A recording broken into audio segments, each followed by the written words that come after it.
ओम अनंत संसार महासमुद्रे मगनान् समभ्युधर वासुदेव अनंतरूपेण विनियोजयस्व अनंतरूपाय नमो नमस्ते। परिवार तीर्थ अनंत धामर श्री धामेश्वर विग्रह भगवान अनंत नारायणकर अभय चरण तले मानसरे शतकोटी दंडवत प्रणाम सेवक सर्वप्रथम समर्पण करुछि। ये पवित्र धामर नियामक पुरुष परम पूज्य सद्गुरुदेव परमंश श्रीमद बाबा बलियांकर अभय चरण तले भक्तिपूत विनम्र प्रणति समर्पण करुछि। पवित्र उत्कल भूखंड तथा आर्यावर्त भारत वर्षर प्रतिटी साधु संथ सद्गुरु महामानव मानकर अभय चरण को मानसरे वंदना करुछि। तत्सहित आपण मानकु बलिया विचार कार्यक्रम को स्वागत करुछि। आजिर प्रभात कार्तिक मासर आजिर प्रभात पवित्रमय हेउ एवं आपण मानकर जीवदशा भितरे एहा दिव्यानंदर पवित्र स्फुरण सृष्टि करू एवं प्रतिटी जीवन जगत जीवनकर अमीय अनुभव ता जीवन भितर उपलब्धि आनी पारू ये प्रार्थना जगदीशंकर अभय चरण तले सेवक सर्वप्रथमे प्रार्थना करुछि। आम पई आज मार्गदर्शन कौन रही प्रथमे पाठ करिबा। नीतिवान कर्म ही सुंदर यज्ञर स्वरूप। एठी जेहेतु गोटे यज्ञ शब्द आम मान सम्मुखें रहिले आपे आपे आम भावधारा भितर सृष्टि हुए। यज्ञ शब्द एभली एक शब्द भारतीय परंपरा रे यज्ञ सहित ये शब्द सहित समस्त ओतप्रोत भाव में जड़ित। यज्ञ कहले आम साधारण रे बुझू जोटी यज्ञ मंडपटी होइथिबो कुंड खोला होइथिबो ब्राह्मण माने आसीथिबे आहुति कार्य होउथिबो तारी नाम होउची केवल यज्ञ। किंतु वास्तव स्वरूप सेया नुहे। यज्ञ कहले आमे जो घृत यज्ञ बा आहुति जोटा करा जाए आमे केवल आम मानसिकता सेठी अटकी जाए जे यज्ञ कहले यही एक स्वरूप। यह व्यतीत आम यज्ञर जेते नामकरण करवा आपे आपे स्वतस्फूर्त भाव में यज्ञ कहले से ही स्वरूपटा आगे आम मानसिकता भितर सृष्टि हुए। किंतु यज्ञ शब्द बा यज्ञर अर्थ केवल से घृत आहुति युक्त जो कर्म जड़े आहुतिकर्ता होता बसुचंती जड़े ऋतिक बसुचंती मंत्र पाठ करुचंती अध्वर्यु अछंती ब्रह्मा अछंती सेठी अन्यान्य सेवक माने अछंती यज्ञ कुंड रे आहुति कर्म दिया जाउची देवतांकर संतुष्टि पई दिया जाउची। एहा होची यज्ञर एक अंग। संपूर्ण यज्ञ कहले ताहाकु बुझाएनी। भगवत गीता 18 प्रकार यज्ञर कथा कहले। द्रव्य यज्ञ तपो यज्ञ जोग यज्ञ तथा परि स्वाध्याय ज्ञान यज्ञ स जतय संसित व्रता। एमिति यज्ञर अनेक नाम। द्रव्य यज्ञ तपस्या एक यज्ञ जोग एक यज्ञ स्वाध्याय एक यज्ञ ज्ञान अर्जन एक यज्ञ ये सब कथा हूँ यज्ञ। कौन पाई आमे तो गोटे अर्थ यज्ञ को बुझीलु एत कथा कौन तेणु गुरुदेव बुझेले गोटे द्रव्य सहित द्रव्यर सुविनियोगर अन्य नाम हूँ कौन यज्ञ। वैदिक वेद परे परे उपनिषद परे परे सृष्टि हेले ब्राह्मण ग्रंथ आरण्यक ग्रंथ। ब्राह्मण ग्रंथ मानक मध्यरु एक ब्राह्मण ग्रंथर नाम हूँ शतपथ ब्राह्मण। शतपथ ब्राह्मण ग्रंथ रे कहगले यज्ञर संज्ञा निरूपण जितेबाला करागला यज्ञ कौन ना यज्ञ वै श्रेष्ठतम कर्म से कहगला। यज्ञ हूँ किए ना जहा ये जगत रे श्रेष्ठतम कर्म सी हूँ यज्ञ। ताहले समग्र विश्व पाई भारतीय दिग्दर्शनटा कौन रहिला बा भारतीय महामनीषी मानकर दिग्दर्शन यज्ञर अंतराल कौन रहिला ना श्रेष्ठतम कर्म। खाली कर्म नुहे श्रेष्ठतम कर्म भल कर्म उत्तम विचारयुक्त कर्म बा सुशैली रे संपन्न होइथिबा कर्म ता ना होची श्रेष्ठ कर्म। आमे जहा माने ताहा करदेले ताहा श्रेष्ठ कर्म हबनी। मनमुखी विचारधारा को आधार करी कर्म कले ताहा श्रेष्ठ कर्म हबनी। मो मन को जहाँ आइला मु कली आउ जनक मन को जहाँ आइला सी कला आउ जनक मन को आउ जहाँ आइला सी कला यह केतेबेले श्रेष्ठ कर्म हो पारिबो नाही। ताले श्रेष्ठ कर्म वेदानुकूल कर्म ही श्रेष्ठ कर्म शास्त्रानुमोदित कर्म ही श्रेष्ठ कर्म बहुजन हित बहुजन सुख पाई करा जाउथवा कर्म ही श्रेष्ठ कर्म। कारण भगवान वेदव्यास को मध्य प्रश्न करागला जे आपण 18 पुराण लिखिले 18 उपपुराण लिखिले तार शेष कौन माने श्रेष्ठांश कौन।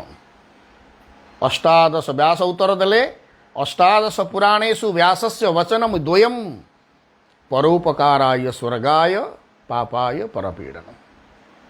तेणु आमे सबु शास्त्र पुराणर निर्यासटा होची परोपकाराय स्वर्गाय ताहा ही श्रेष्ठ कर्म। जो कर्म रे अन्य को पीड़ा हुए जो कर्म अन्य को किसी दुख पहुँचाए लांछित अपमानित कराए से कर्म केतेबेले उत्तम कर्म हो न पारे। से जेड़े बड़ मनीष करू हस्तिनापुर राजसभा शिशुपाल भगवान कृष्ण को कौन करिछि ना अनेक प्रकार कुत्सित शब्दावली प्रयोग कला गाली कला भर्सना कला कुत्सारटना कला। जड़े विचारवंत मनीष क्षेत्र में यह यथार्थ कि ता ठीक थिला कि ठीक आदौ नथिला ताहा निंदित कर्म अन्य को अपमानित करा जाउथवा कर्म केतेबेले श्रेष्ठ कर्म ही न पारे। हाँ यह हो पारे जो लोकटा गाली गुलज करुच्ची से समय से भावुथो मु भल काम कली बा मु ठीक काम कली वास्तवता किंतु से नुहे।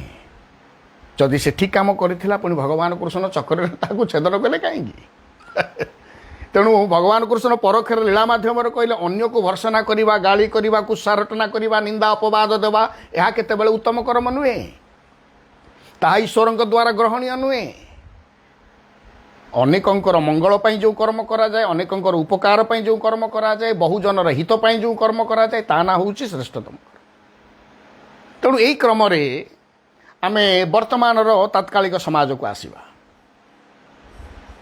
भगवत गीता केत से 18 प्रकार करंतु 16 प्रकार करंतु जिते प्रकार यज्ञर नाम आम पाखे रखंतु ना कहीं तबे आम सामाजिक जीवन भूतर आम समाज रे रहुतबा प्राणी आम समस्त निकट में सामर्थ्य ना जे आमे से माने वेद वर्णित तार वैदिक धारा को आश्रय करी समस्त यज्ञर विधान करि परिबु। से शुद्ध द्रव्य भी वर्तमान नाही आमे समिध पकेइबु से समिधटा आगे शुद्ध नुहे आमे घीओ जालिबु से घीओटा आगे शुद्ध कि मंत्र उच्चारण करूँ मंत्रर प्रयोगर विधि मांत्रिक ब्राह्मण अछंती तो जो माने अछंती मांत्रिक ब्राह्मण अछंती द्रव्य शुद्ध नाही ताले सेठी वैदिक यज्ञ संपन्न हब किपरि।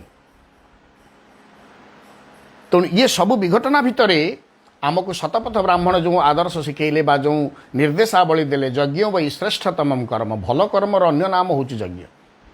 अच्छा वर्तमान आम समाज वर्तमान प्रदूषित समाज एठी वायु प्रदूषण होइछि जल प्रदूषण होइछि मनुष्यर मन एठी प्रदूषण होइछि परिवेश एठी प्रदूषित होइछि। धरंतु आमे आम गाँ दांडटा को आम पिला माने मिसी आमे अलिया आवर्जना को सफा करी गाँ दांडटा को ओळेकी परिष्कार परिच्छन्न कलु ताहा मध्य यज्ञ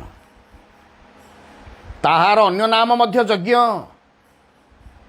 आम गाँ को आसीथिबा रास्ताटा सेमिति खाँ खाँ पड़ी आमे से रास्ता कड़े गछ केईटा लगेलु ताकू सुरक्षा देलु घरटाटे बांधिलु पानी टिके आमर खरा दिने देलु ये भी यज्ञ। बहु पूर्वर यही मंचूर सेवक कहिथिला एई बलिया कथामृतर कथा को नहीं विवाह भोजी करा जाउची आमे भोजी रे सहस लोक को डाकिबा बहु भूरी भोजन मध्य दबा किंतु गुरुदेव कहिले से भोजी दबा पूर्वर तुम गाँर बा तुम निकटरे थिबा जने गरीब लोक जे पेट पुराई 3 ओळा खाइबार सामर्थ्य नाही ता निकटरे किछि खाद्य देई आसिले सेटा सबुठारु बड़ भोजी हो सबुठारु बड़ भोजी वास्तव भोजी सेटा भोकिला लोक को आमे खाद्य टिके देले कार वस्त्र ना आमे गामुछा खंडे किणिकी देले ये मध्य यज्ञ। ए शीत दिन आसुची धरंतु आवश्यक थिबा मनीष को आपण चादर खंडे घोड़े देले कि कंबल खंडे दान कले यज्ञ पदवाच्य। विद्यार्थी मानू आवश्यक करुवा विद्यार्थी मानू पुस्तक देले से विद्यार खर्च को आपण मैंने भरणा कले ये मत यज्ञ पदवाच्य। ये सब कथा हूँ यज्ञ। तेणु आम संसार रे अन्यर मंगल पाई अन्यर हित पाई आम जो कर्म करूँ ये सब हूँ यज्ञ पदवाच्य। तेणु गुरुदेव ये बड़ कथाटे कहले नीतिवान कर्म ही यज्ञर स्वरूप। तेणु यज्ञ कौन, यज्ञ किए, क्या यज्ञ कहुब ना नीतिवान कर्म। दुर्नीति युक्त कर्म यज्ञ पदवाच्य नुहे। अनीति की दुर्नीति को स्वेच्छाचारी विचारधारा को आश्रय कर कर्म केतबेले यज्ञ पदवाच्य हो पार ना। हे मु मोर सुखे रहिले गला मो पड़ोशी तार जीवा को बाट न पाऊ एमती कर बाड़ बुझीदेवी जे आ घर बाहरी पारनि। यदि यही मानसिकता आम भर रहा तेल आम से कर्मटा यज्ञ हम तो कि मानसिकता रखुवा मनीष मठ मंदिर को जाई बहुत कीर्तन कला, बहुत गजरामाल देला, बहुत फल फूल भोग कला, लंब होगी पढ़ला, ईश्वर कृपा करेंगे तो? ये आउ गोटे प्रश्न बाची, आउ एक समीक्षार प्रश्न जीवन में। मो मानसिकता जहाँ, मो व्यवहार जहाँ, मोर चिंतनर शैली जहाँ, ईश्वर ताकू जानुचंती। ए भावनाटा आम भीतर रहा आवश्यक। आमर कबीर महाराज कहले भकुआ कि भगवान, कहीं कहले यही भावधारा को नहीं आमे भावुचु मु जोटा भावुची ईश्वर बोधे जानू ना। हे ईश्वर मोर अमुक नहीं धमक करदे, समक नहीं समक करदे, अमुक नहीं अमुक करदे, ये तू करिचु कौन? तेणु आमे ईश्वर दरबार में आम कामनार लंबा लिस्ट से उपस्थापन करूँ, कि तार प्रतिबदल आमे करिचु कौन? आमर भावना कौन, आम आचरण कौन, आम स्वभाव कौन, आम प्रवृत्ति कौन, आमर संग कौन, मो परिवेष्टनीटा कौन, ताकू मु समीक्षा करें। आमे जहाँ लंबा लिस्ट करदेले ईश्वर कौन गोटे गोटे गाए यहाँ पूरण कली, ए चाकरी प्रमोशन होगला, ए कंट्राक्ट पाइगलु, पुओ बाघर होगला, झील अमुक होगला, घर तोर छात पड़गला, आ कौन लंबा लिस्ट आमे जिते थोइलु सब तक से ठीक जन मारी मारी जी केबे नुह। जदि से करते तो कबीर महाराज से देखी समालोचनार शाणित स्वर में कहले भकुआ कि भगवान, भगवान को भकुआ भाविले अर्थात निर्बोध भाविल कि रे? भगवान किसी जानू ना। जहा मु कहई जहा मु करई जहा मु इच्छई मने जगतर कर्ता परम ईश्वर जानुछंती प्रतिक्षणे। प्रतिक्षणे प्रतिटे मुहूर्त जगतर कर्ता परम ईश्वर मो भावना को जानुचंती, मो कर्म को जानुचंती, मो चिंतन को जानुचंती, मु कौन कहूची करुची भावुची सब कथा को जानुचंती। आ मु जदि बेले बेले भाविली, बेले बेले गुरुदेव आगे, बेले बेले ईश्वर आगे आम यदि से भावना पोषण कले मु जहाँ करुची भावी गुरुदेव जापर ना या ठाकुर जापर ना, ताले बाह्य आचरण यही बलिया कथामृत बोधे आलोचना आगू आसीपारती। बाह्य आचरण रे गुरु को ठकिबा कुचेष्टा करना, गुरुदेव सशक्त निर्देश। केतले बाह्य आचरण रे गुरु को ठकना, निजे ठकिब। तापर कहले बाह्य आचरण रे गुरु को ठकिबा चेष्टा करना, पारुछ तो हृदय निभृत कोण रे तांको बांधी रख। आम भितर परा भावना सृष्टि होची बाबा का आगे, गुरुदेव का आगे मुझे काम करदे गुरुदेव खुशी हे। मो भावनाटा किंतु सेया नुह, माने कर्म रे मोर मन नहीं, गुरुदेव को ये कर्म करदे गुरुदेव आखिरे पड़े गुरुदेव खुशी हे। ये भावना नहीं कि जदि मु करूची ना गुरु कृपा मिलिबो, ना भगवत कृपा मिलिबो, ना गुरुदेव प्रकृत खुशी हे। निजे निजको ठकिलु। तेणु यही बलिया कथामृत आउ गोटे स्थान रही बलिया को ठकना, निजे ठकीजी। ताले गुरुदेव केते प्रकार आउ बुझे पारते। तेणु आध्यात्मिक राज्य को आमे जितेबाला आसिले बा संसार रे आमे जन्म हेले, सामाजिक स्तर रे जी जो स्तर रे आमे मनीष, भावना परिष्कृत आग हो। आउ मुहरे गोटे प्रकार कथा, हृदय रे आउ गोटे प्रकार भावना, ए प्रकार मनीष केतेबेले कृपायुक्त जीवन हो पारिबो नाही। कृपायुक्त जीवन हो पारिबो नाही। जन्म जन्मांतर धरी आमको अपराध ही केवल गोड़ेब। हाँ, स्नेह बसंबद्धता हो पारे, हुए तो आमको गुरुदेव कौन प्रकार गोटे आनंदर गोटे स्नेहर वातावरण भितर रखिपारती, किंतु ताहा फल दीर्घ फल स्थायी हो पारिबो नाही। कारण नीतिवान कर्म आवश्यक, कपटाचार युक्त कर्म नुहे, छलना युक्त कर्म नुहे। मुहर भाषा हृदयर भाषा भिन्न जो जीवन रे से जीवन कौन कर्म नीतिवान कर्म नुहे। कारण मुहरे गोटे प्रकार, हृदय आउ गोटे प्रकार। कारण ईश्वर हृदय अच्छा, तुम हृदयर परिभाषाटा कौन ईश्वर प्रथम जानुंट, मुह कथाटा भी जानुंट। तेणु आम जीवन प्रतिष्ठित अंततः हो नीतिवान कर्म करने, नीतिवान कर्म को जानापी, बुझापी, आचरण में आनापी। आ नीतिवान कर्म कौटी शास्त्र खेली खेली पृष्ठा खेली खेली दरकार नहीं। गुरुदेव समस्त शास्त्र निर्यास को आदेश उपदेश माध्यम प्रदान करती।